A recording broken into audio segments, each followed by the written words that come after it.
I was working late at the office. It was around 6:30 in the evening, and most people had already left for the day. I was finishing up a project when my manager asked me to come to the conference room to review some files. At first, this seemed completely normal. He was my direct supervisor, someone I'd been working with for about 8 months. We walked into the conference room together, closed the door behind us, and that's when I realized we were alone. The office was essentially empty.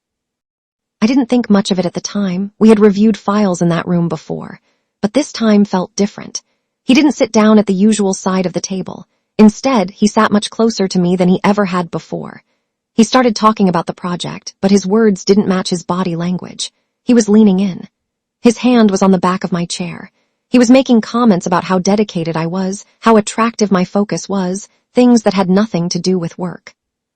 That's when my body told me something was wrong. My heart started racing. My instincts screamed at me that this situation was about to escalate in a way I wasn't prepared for. But I knew exactly what I needed to do. Here's how I handled it, and more importantly, here's what every woman working in an office needs to know. So here's what happened next. He moved closer. He asked if I wanted to stay late with him more often. His hand moved from the back of my chair to my shoulder. I felt the weight of it there. Everything in me wanted to panic, but I didn't. Instead, I got very, very still. I stood up. I didn't do it frantically. I did it deliberately. I moved away from the table, creating distance between us. My body was now between him and the door, but that wasn't accidental. I assessed the situation. The conference room is on the 3rd floor. The elevator is 30 feet away.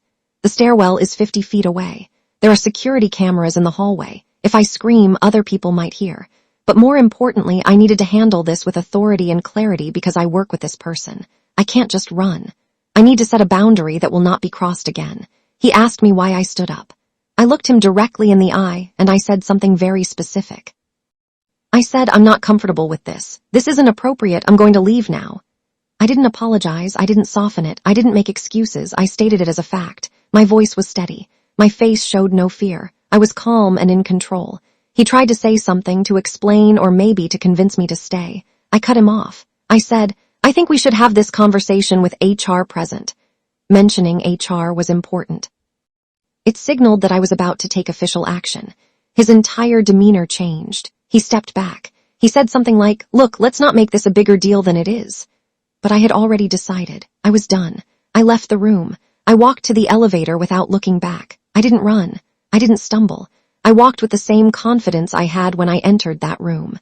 The moment I left that building, I called my best friend and told her exactly what happened. I documented the conversation in a personal email to myself, time-stamped. Then I scheduled a meeting with HR for the next morning. Now let me explain why what I did worked. First, I assessed the situation. I looked at my options. I knew where the exits were. I knew there were cameras. I knew that security staff was still in the building. I mentally mapped out my escape route before I even moved. Second, I used my voice with absolute authority. I didn't phrase it as a request or a question. I didn't say, would you mind if I stood up? I said, I'm not comfortable with this.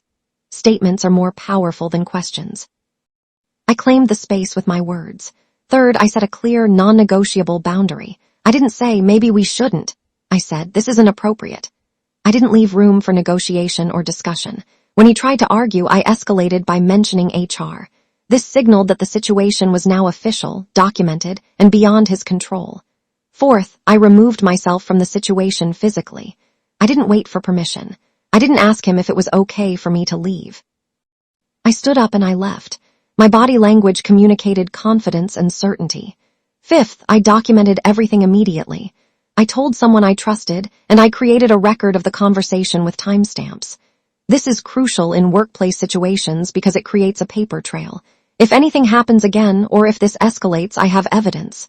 Sixth, I reported it immediately to HR. I didn't wait. I didn't minimize it. I told them what happened and when, and I asked for their guidance on next steps. Why did all of this work? In the workplace, there's a power dynamic. He was my supervisor. He had authority. But I had something he didn't expect. I had authority over my own body, my own boundaries, and my own decisions. The moment I claimed that authority, with my voice, my body, my actions, and my refusal to minimize the situation, he lost control. He expected me to be confused, embarrassed, or uncertain. Instead, I was clear, calm, and decisive. In workplace settings, harassing behavior thrives in secrecy, shame, and silence. The moment you break the silence by telling someone, by documenting, by reporting it officially, the dynamic shifts. The person who crossed the boundary is no longer in control. You are. Another thing that worked. I didn't try to make him feel better about what he did. I didn't apologize or soften my response. That might sound harsh, but here's the psychology. If you soften your boundary, the person feels like there's room to negotiate. If you make them feel comfortable, they'll try again. But if you make it absolutely clear that you're serious, that you're going to take action, and that there's no going back, they understand there's nothing left to gain. Here are the 5 essential lessons from this situation. First, assess your environment. Know where the exits are. Know who's nearby. Know what resources you have. This gives you options and control. Second, use your voice with absolute authority. Don't ask for permission to leave or to protect yourself. State your boundaries as facts. Third, set clear, non-negotiable boundaries. Don't leave room for negotiation or softening. Fourth, escalate officially. Mention HR, call security, involve authority figures. This signals that the situation is now documented and beyond the person's control. Fifth, document and report. Tell someone you trust immediately.